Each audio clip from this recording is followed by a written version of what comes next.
Hey everybody, welcome back to the box office. So, Cursed Vampire, the 1970s, and Tim Burton. Is Dark Shadows a recipe for a winning movie? Let's find out.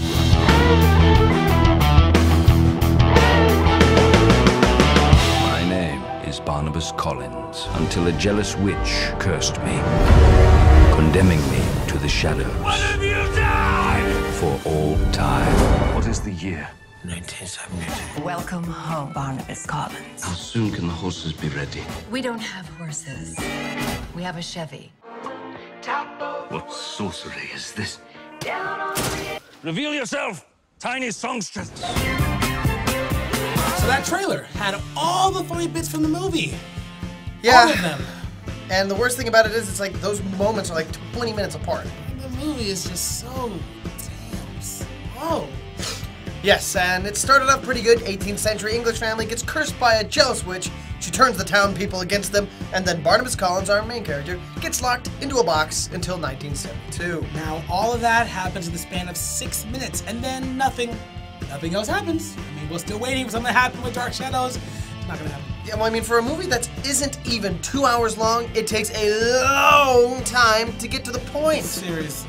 Barnabas wakes up and kills some people, which apparently is supposed to be funny, going with that dark gothic humor nonsense, and then stumbles back home and tries to get his family, his name, back up to proper standings. Yes, and then we find out that our evil witch, Angelique,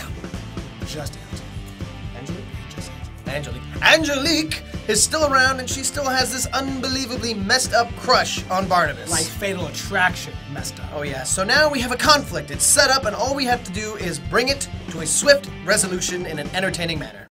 They have not aged a day. And they failed. Oh, how they failed.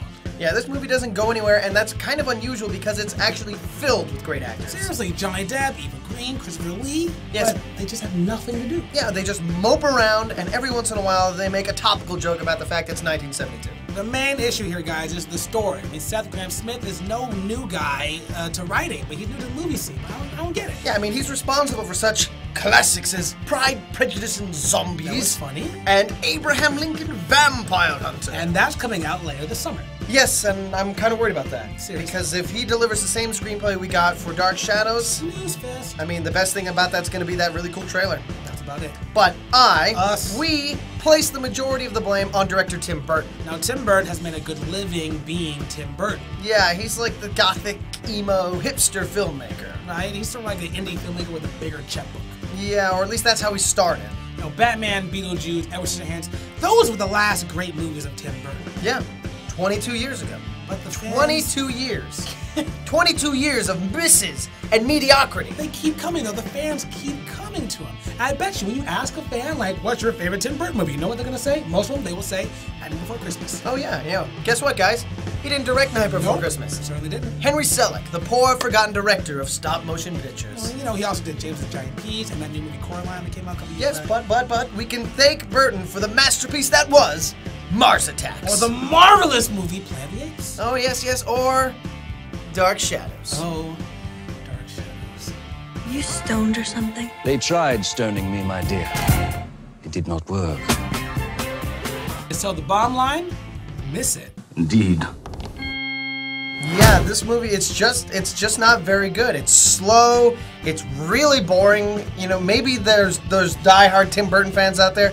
Catch it on DVD, but just don't waste your money. Seriously, guys, it's not worth your money in the theater. Go see Avengers again. Yes, in fact, yes. See that. Shadows.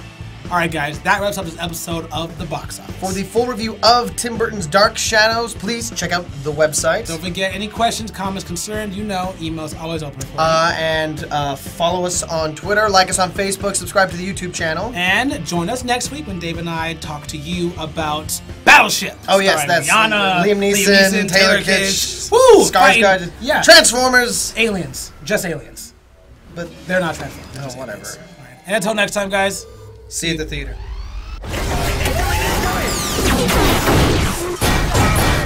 Prepare to fire. Sir, which weapons?